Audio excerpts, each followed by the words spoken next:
അപ്പോൾ ഇന്നത്തെ വീഡിയോയിൽ നമ്മൾ നോക്കാൻ പോകുന്നത് ഏറ്റവും റീസെന്റ് ആയിട്ട് ജൂലൈ 1 നടന്ന PSC പരീക്ഷയിൽ ഭരണഘടനയുടെ ഭാഗത്ത് നിന്ന് PSC ചോദിച്ച ചോദ്യങ്ങളാണ്. ഇന്ത്യൻ ഭരണഘടന സമത്വാവകാശം ഉറപ്പുവരുത്തുന്നതിന് 18ാം വകുപ്പ് പ്രകാരം നിർത്തലാക്കിയത് എന്ത്?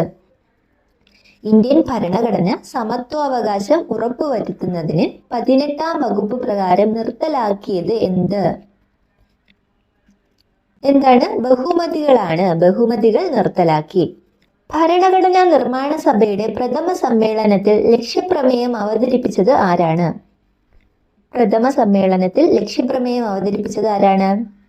ജവഹർലാൽ നെഹ്റു ആണ്.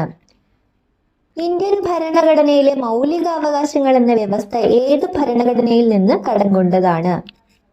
ഓപ്ഷൻ ഡി ആണ് US ഭരണഘടന. അമേരിക്കൻ ഭരണഘടനയിൽ നിന്നാണ് മൗലികാവകാശങ്ങൾ എന്ന വ്യവസ്ഥ കടം കൊണ്ടത്.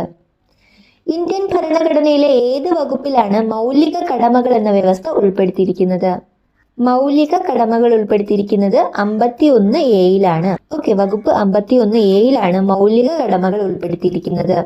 അധികാര വിഭജനം നടത്തിയിട്ടുള്ള യൂണിയൻ സംസ്ഥാന കൺകറന്റ് ലിസ്റ്റുകൾ ഭരണഘടനയുടെ ഏത് പട്ടികയിലാണ് ഉൾപ്പെടുത്തിയിട്ടുള്ളത്? ഓപ്ഷൻ ഡി ആണ് 7ാം പട്ടികയിലാണ് യൂണിയൻ സംസ്ഥാന കൺകറന്റ് ലിസ്റ്റുകൾ ഉൾപ്പെടുത്തിയിട്ടുള്ളത്. 7ാം പട്ടികയിലാണ്.